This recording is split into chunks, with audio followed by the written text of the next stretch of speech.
Crafting advanced goods can be hard in Starsand Island, but I found a way how you can track all materials. And all you need is one simple tool, which I will show you in this video. Here's the crafting calculator step by step explained. We all know the feeling when we're going to our work table and deciding to make some robots. Then we're tracking them and getting on the left side a list of what we do need. But I want to know which raw material do I need in total and where exactly can I find them.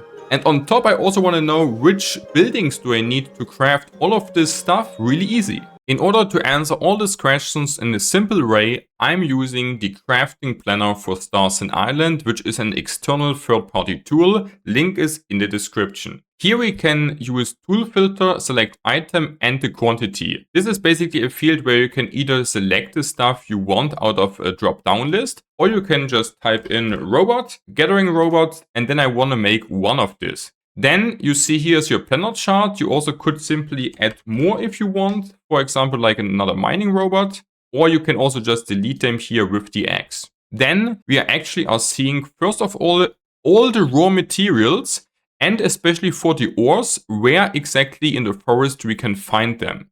So for example, the tin ore location, Evernight Forest / Gate of Life. This is now the amount we really need just for this one robot. So 64 tin ores, and this with all the materials. Then we also have a second list where we see all the processed materials like springs, charcoal, ingots, and so on. In addition, you also can just check the things which you already got, that you really know what else is left. And if you scroll down, guys, we also have something called a recipe map, which basically shows you which materials you can make in which crafting tools. If you have more than one thing in here, you see it's also really shown really simple which thing is needed for what.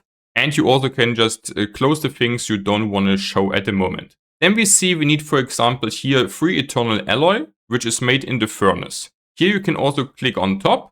And then you see, okay, for the eternal alloy, we need, for example, the normal alloy. Herefore, we also need the furnace and these ingredients. And then we see on top, we need this. And then we need, again, the furnace to make the eternal alloy. So you have the full recipe tree basically here, that you have a really easy time. If you're a beginner or advanced, doesn't matter, guys, because this material list is really helpful for everybody. The best way to use this tool is either on your second monitor or on your mobile phone, so you can easily game while having this open. And after we gathered all raw materials, we just go to our furnace, for example, and processing all the ingots we do need. This means tin ingot 16 times, flame per ingot 8 times, iron ingot 5 times, and so on. So we can just queue this up here and then wait till it's processed with all the materials and all the different crafting tools. And if you enjoyed the video, subscribe now to see more useful tips and tricks videos.